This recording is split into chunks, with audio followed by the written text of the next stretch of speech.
Welcome back to the morning show here on Rise News. Following the inability of the federal government to transmit an executive bill for the enactment of the 30,000 naira as the new national minimum wage to the National Assembly, the Nigerian Labour Congress, the NLC, has set an 8th of January as the date for the commencement of an indefinite nationwide strike. Joining us this morning to speak on the legal ramifications of the new minimum wage hike being negotiated by the federal government and Labour is Senior Advocate of Nigeria, Femi Falana. Welcome to the show. Good morning, Thank you. sir. Good morning. Good morning. Yep. Yes, sir. So we started off on the issue of the minimum wage right now. When we look at it, the Labour are insisting that they will embark on a nationwide strike, an indefinite one, from the 8th of January. And you look at it now. What are the legal ramifications of this and implementing a new minimum wage, first of all, by the federal government and the states? Well, first of all, Nigeria is a member of the international community. We have, on our own, ratified the ILO, International Labour Organization, Minimum Wage Convention of 1928. And by virtue of Section 254 of the Constitution, that convention is not just applicable but enforceable in Nigeria. Of course, there is also Section 16 of the Nigerian Constitution, which does not talk of minimum wage alone, but a living minimum wage payable by the governments of Nigeria. As a matter of fact, the labor movement has been very generous in asking for and conceding 30,000 naira, considering the living standards in the country today.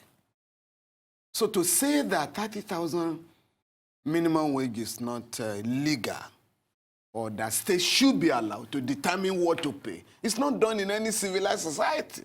There must be an irreducible minimum wage payable by employers of labor. Otherwise, if you just say, oh, we're going to liberalize the payment of minimum wage, many people are going to be paid what you might call a starvation wage, if they are even paid at all. So as far as the law is concerned, the Minimum Wage Act of 2011, as a matter of 1981, amended in 2011, has to be amended. And the National Assembly does not have to wait for the president to send a bill. A bill can originate from either of the two houses. So we are expecting that everything will be done to avert the proposed strike, so that the question of the minimum wage can be settled, and we move on, towards preparing for the elections. All right, what does Section 254 of the Constitution, what does it actually say? It provides that all international conventions and treaties that have been ratified by Nigeria can be enforced in the National Industrial Code. Yeah. All right. So if you look at today's This Day newspaper, there's a report there with an exclusive from a source from the presidency saying that the governors need time to look through ways that areas of waste and certain unnecessary expenditure can be curtailed, and also that the presidency is not able to submit the bill to the National Assembly since that they're on recess at the moment and are scheduled to resume on January 8th when this imminent strike is said to commence. Are you persuaded by this argument from the president? No, not at all, because this matter has been settled last year. There was a tripartite committee made up of employers of labor, the federal government and the state governments, to agree on this matter. They had agreed, really, because not less than 10 states indicated their wish to pay, even beyond the 30,000 naira. So there was already an agreement. What happened later was a protest by some governors saying that, oh, we can't pay beyond 22,500. A state like those under Adams or Shiomale has been paying 25,000 naira minimum wage since 2016. So we're not saying, or when people tell you, we are now going to look at our records to, reduce waste or whatever, I think that is too late in the day. And I don't need any time to do that. Right now, I can tell you areas of waste by state governments. You know, President Shehu Shagari has just passed on. In the Second Republic, we used to have what we call contractocracy, carrying out projects of government through contractors and consultants. That started in the Second Republic. And that has gone on now. It's even worse now that every job that civil servants can execute, every job is given out to contractors. And you waste so much money. So if the governments can agree, as was the case in the past, that all roads will be constructed and maintained by the Ministry of Works, we used to call them Public Works Department, we have a lot of money to save. If state governments can also adopt, all of them can adopt the TSA policy of the federal government, you'll be able to track and capture public funds in those states. If state governments can have the whistleblowing policy of the federal government, again, you can encourage people in the states to also expose those who are cornering the public wealth. So there are other areas where state governments have not shown any interest. For instance, last year, May, I did a proposal, I sent a proposal to the Governors Forum. Gentlemen, because they are all men, I mean all the governors. Mind you, the federal government has recovered so much on behalf of all of us. You, the state governments and local governments, are entitled to 48% of what has been recovered by the government through the EFCC, Ministry of Justice, and the rest of them. Up to now, nobody has acknowledged the letter. Yes. The federal government has just announced now, through the Minister of State for Petroleum Resources, Dr. Ibe Kachuka, I think yesterday, I read in your papers, in your newspaper, that, I mean, this day newspaper, that the federal government has realized over $2 billion from leasing out oil blocks to fund the 2019 budget. I asked myself, are the governors aware of this development? Because the oil blocks belong to the federation, not to the federal government.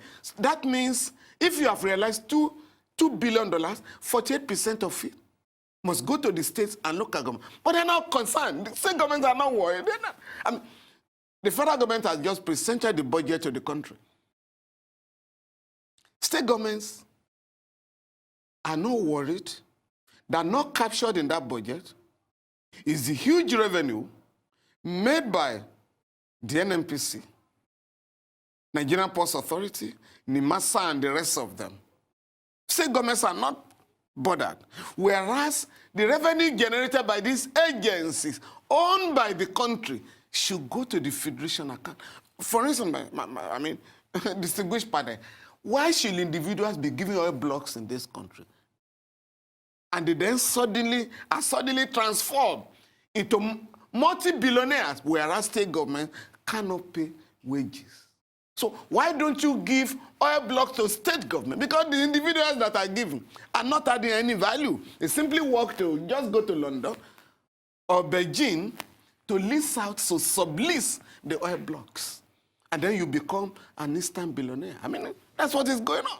So state governments are not interested in this area. And by the way, they say they cannot pay. There is no state government that cannot pay more than 30,000 minimum wage in the country. None. From the records that are available.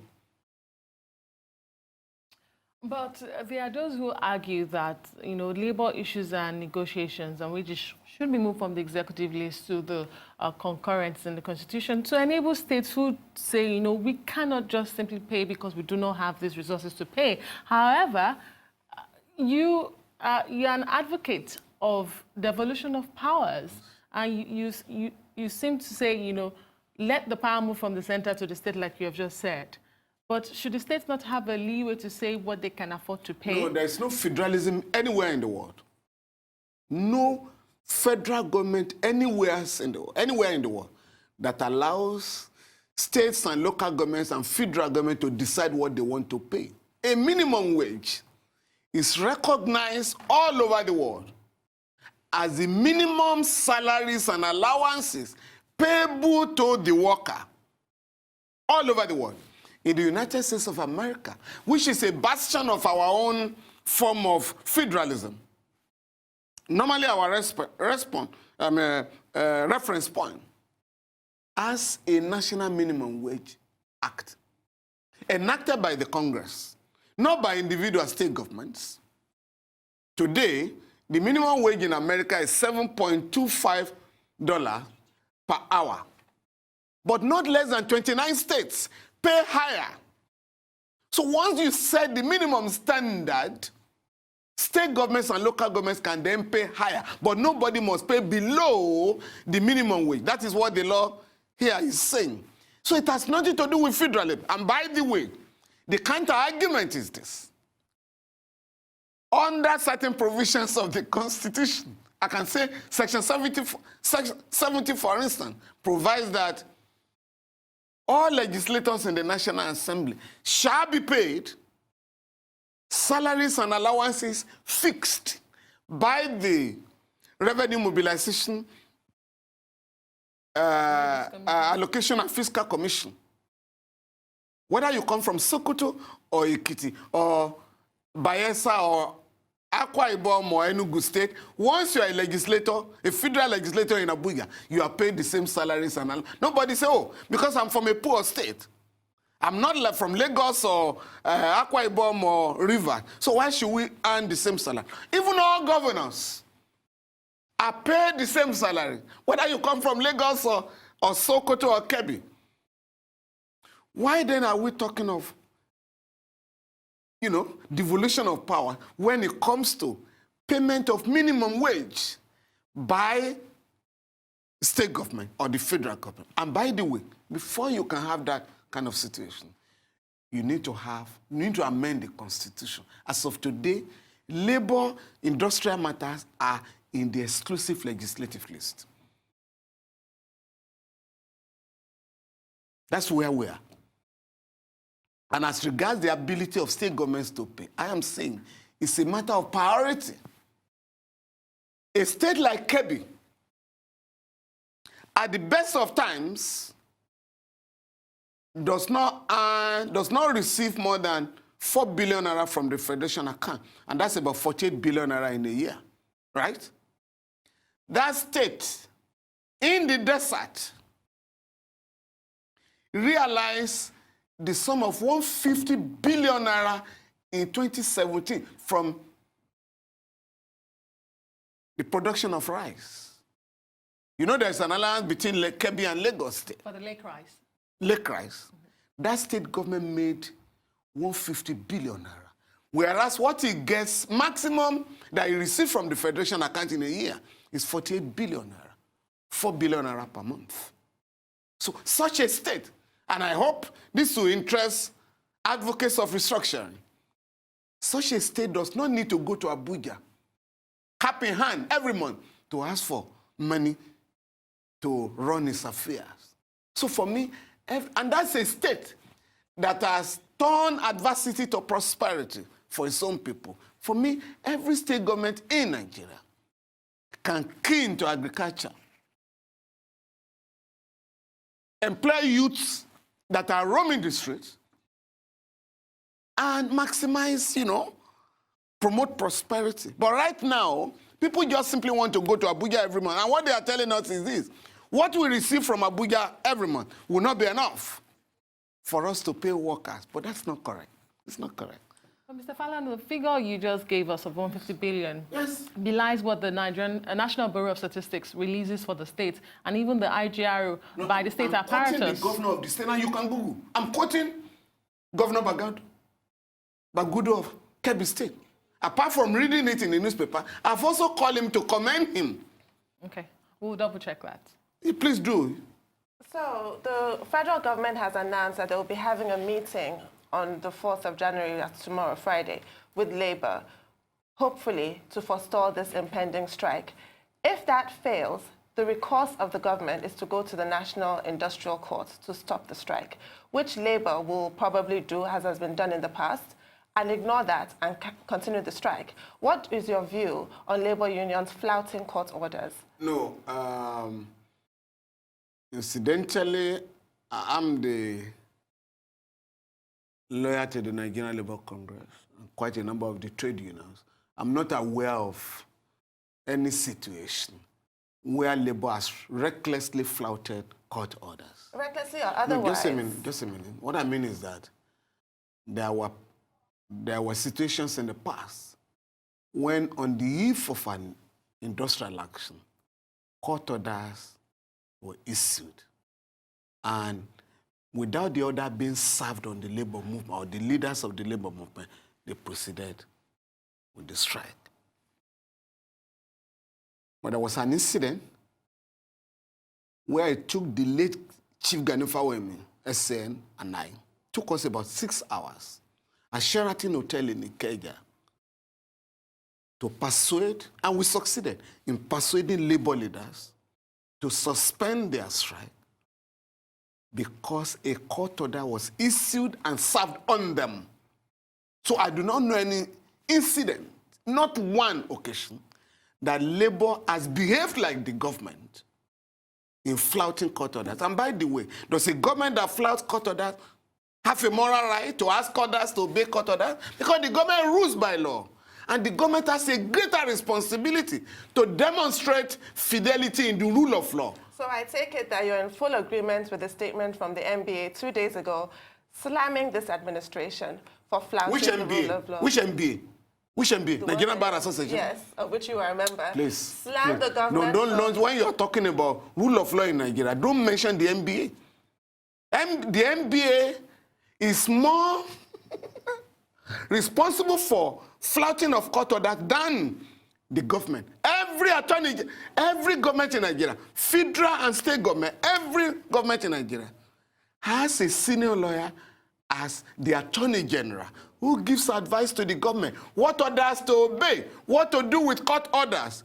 Has the NBA ever sanctioned an Attorney General for disobedience to court orders by the government of which is a member? So don't go to NBA, I beg you. No, in the past, when we had a serious leadership of the NBA, like the late Alao Akabashon, the NBA pulled out all lawyers to protest a single court order disobeyed by a military dictator, General Ibrahim Babangida. So do you now think that the statement from the NBA 2 days ago the NBA is being hypocritical? motivated? NBA is being Being hypocritical. political, given that Polisoro has a case before the EFCC? No, I won't say that. I won't suggest that. But I'm saying that the NBA is being hypocritical, just like the statement, prosecutorial agencies should not organize seminars and invite judges. In that same statement, these gentlemen and women said, these ladies and gentlemen, went further to contradict themselves by saying, seminars organized by AMCON, Nigerian Shippers Council, and others can be attended by judges. And you ask yourself, what is the understanding of these senior lawyers about the rule of law? So were you there at the NBA conference when lawyers, members of the NBA, applauded President Buhari when he said that the rule of law is subservient to national interest? I wasn't there, luckily for me, but I later presented a paper where I challenged the claim by the president that the rule of law or that national security should take a place, should take precedence over the rule of law. And I gave instances where the Buhari-Idi Agbon regime, and this is very tragic for our country, where the Buhari-Idi Agbon regime never, ever disobeyed a court order. I'm talking of a military dictatorship. A contradiction with what now goes on. That under a democratic government, court orders are now obeyed or disobeyed at the convenience of the government. And this is not limited to the Buhari regime. Many state governments have absolute contempt for the rule of law. Again, I blame the Nigerian Bar Association, whose senior members are the advisor, the legal advisor to the government that are disobeying court orders. In a civilized society, if a government says, I'm not going to obey a court order, the Attorney General has to resign. Because when you leave that government, you are going back to the courts. Oh, sorry, Mr. President or Mr. Governor, since you are not going to comply with court orders, I can no longer work with you. Because, mind you, the Attorney General takes an oath of office to ensure that all laws in the country are complied with. And by virtue of Section 287 of the Constitution, that all authorities and persons in Nigeria shall comply with orders of court.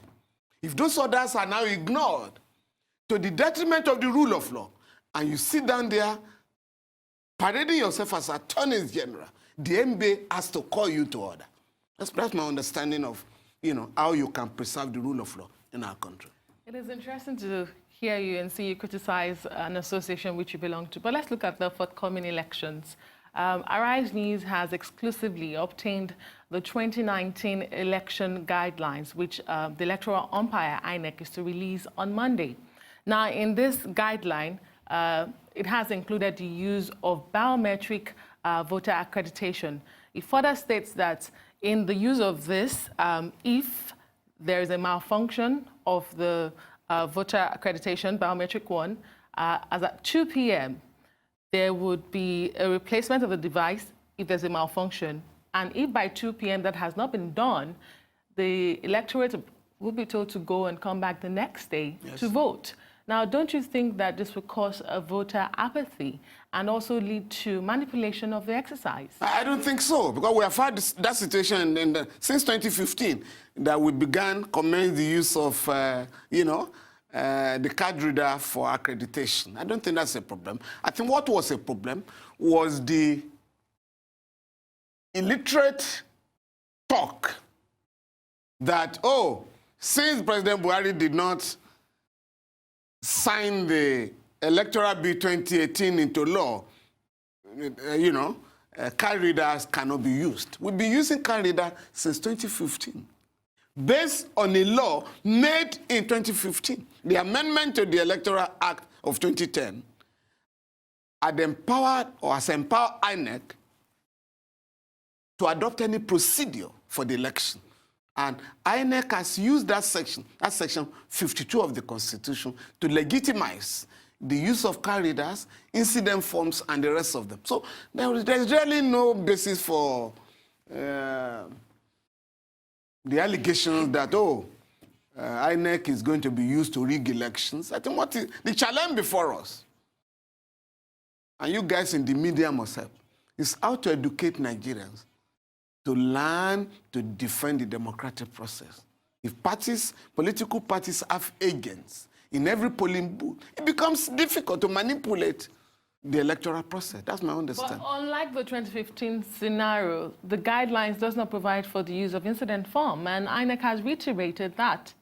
There'll be no use. You have to go and come back as a voter the next day. No, you see, with respect, INEC, we are going to have incident form. INEC has just announced that again.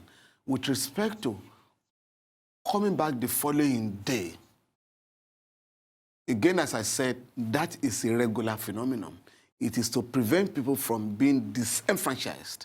If, because of malfunctioning of the machine, you're unable to cast your vote, you go out and say it was deliberately manipulated to deny you of your right to vote. If INEC now says, if by 2 p.m. on the day of election, the machine is not functioning, then they will be replaced the following day, and you have your election. In any case, if there is a violence in a polling unit or in a town or in a part of a town, of course, the law allows INEC to conduct the election afresh. You used to have situations in the past under the Olusegun Obasanjo regime, or as some talks recently said in Kwara State, that anytime we know we are not likely to win in a place, we'll go and cause problem there. Or according to them, we'll dabaru the election there. And then that will be the end of the matter. But now, whether you cause a disruption or not, or the machine is not functioning, I mean the card reader machine does not function, you'll be given another opportunity to cast your vote. Now let's look at Section 13A and B of the guidelines that INEC has submitted, which gives them the power to create what they're calling voting point settlements. I have to get the name precise. It does not do to paraphrase. Is this another way of creating new polling stations through the back door? No. That has always been part of our process. For instance, usually, you're supposed to have a maximum number of voters in a polling unit, like 500.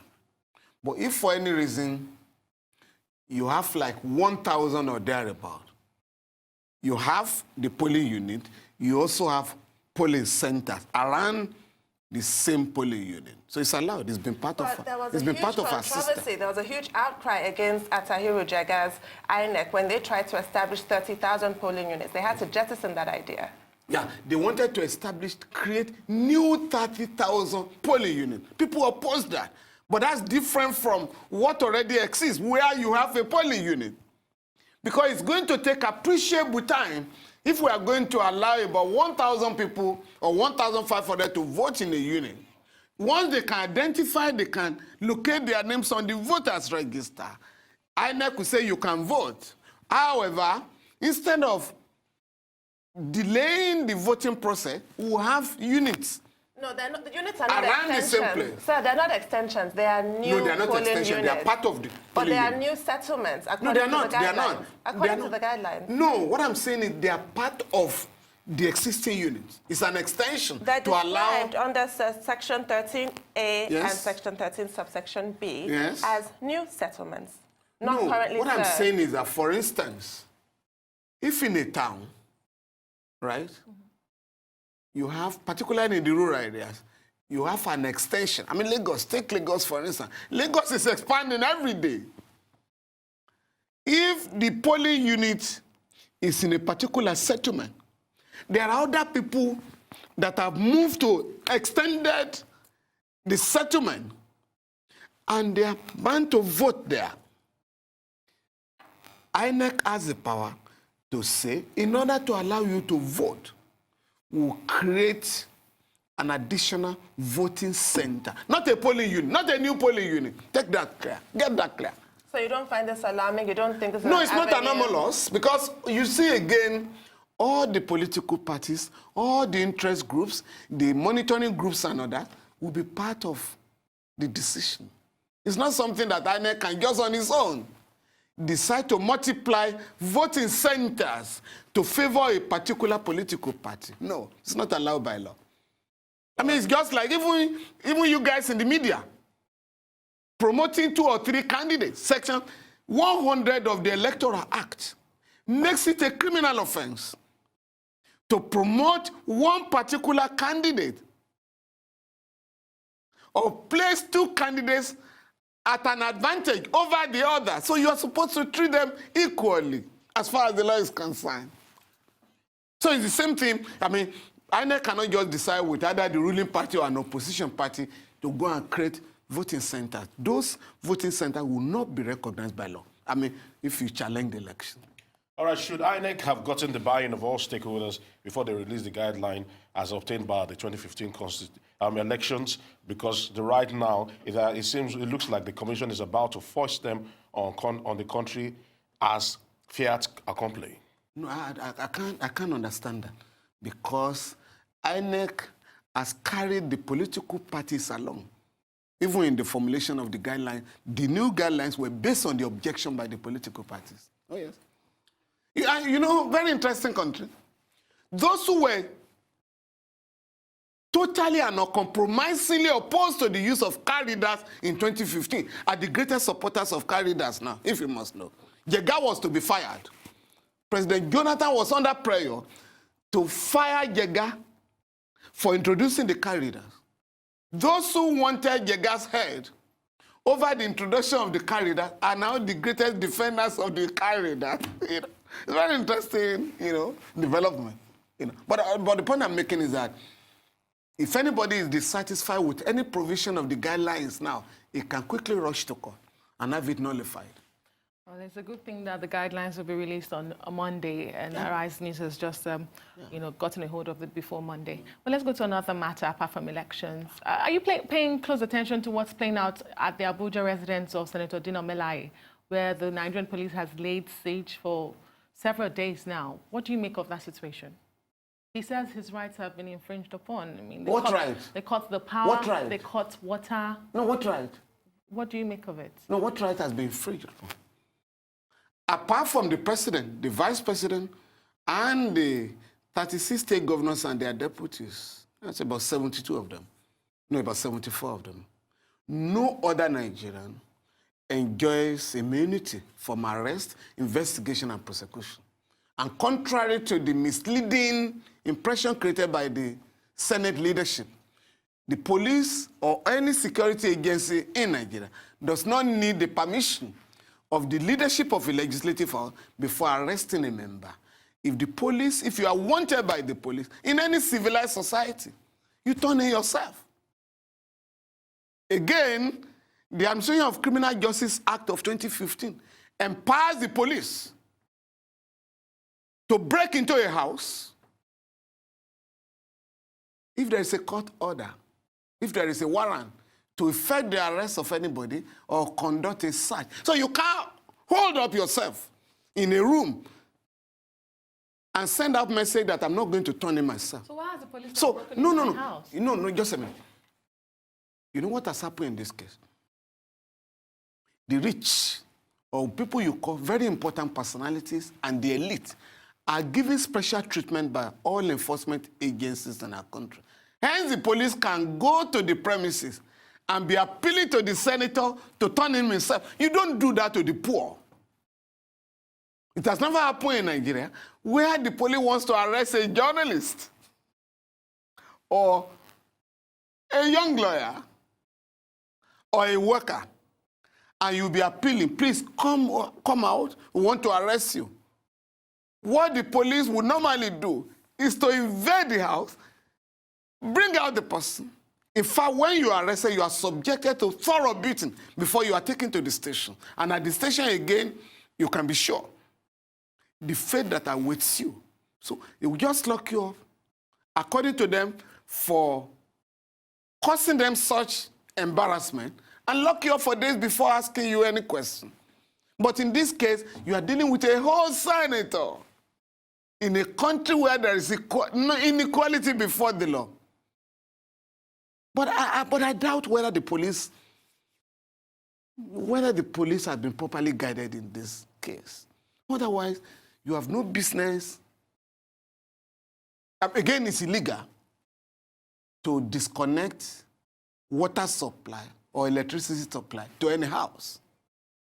But Senator Dino Melaye can end the drama today by simply submitting himself to the police, because you can only delay your arrest. It cannot be total. One day, one way or the other, he has to appear in court. And that's where your lawyer should help you. If in any civilized society, once you are wanted by the police or any law enforcement agency, you go there with your lawyer. And under Section 8 now of the Administration of Criminal Justice Act, if you have no lawyer, the police will contact the government or an NGO to provide you a lawyer so that you can make your statement. And if you are charged to court, you are entitled to a legal representation. So no citizen is allowed by law to say, I've locked up myself in my house, you cannot arrest me. Nobody. Only a governor can do that, or the president. But even then, because the law has said, Section 308 of the Constitution, the following people are exempted from arrest and prosecution, but they can be investigated. Every citizen in Nigeria can be investigated by the police. Finally, sir, can you review the anti-corruption efforts of the government in 2018, and where do you see that fight going in 2019? Which fight? Against corruption, sir. Very interesting fight. I think the government is in line with Section 15, subsection 5 of the Constitution, attempting to fight corruption. Because that provision says, the Nigerian state shall abolish corrupt practices and abuse of office. And does not mean the federal government, the Nigerian state, including the federal government, state governments, and local government. But apart from the federal government, no state in Nigeria is fighting corruption. No state. And that's why some of the state governments are saying we're unable to pay salary in minimum wage, because they are not blocking the leakages going on. Two, I think I should correct it. Kano State is the only state, this will interest you, that has an anti-corruption commission. Kano State, no other state in Nigeria. In fact, access to information is denied by all state governments in Nigeria, apart from Ekiti State. Only Ekiti State government, under Governor Fayemi, has adopted the Freedom of Information Act. So it's difficult in any state to ask for information with respect to public affairs. So you can't just single out a federal government fighting corruption in a country where the majority of state governments are not bothered. So it may not be fair to limit the fight against corruption to the federal government. As a country, Nigeria has not decided to fight corruption. And for the federal government, you cannot fight corruption by simply asking the EFCC and the ICPC to go around arresting people. If you want to fight corruption very seriously, you must address the living conditions of the people. You must make it impossible for the refusal to pay salaries as and when due to civil servants. You must pay pension to those who have served the country, so that nobody will be tempted to say, let me divert some funds for the rainy day, because when I retire, I'm likely to queue on the street and perhaps die in the process.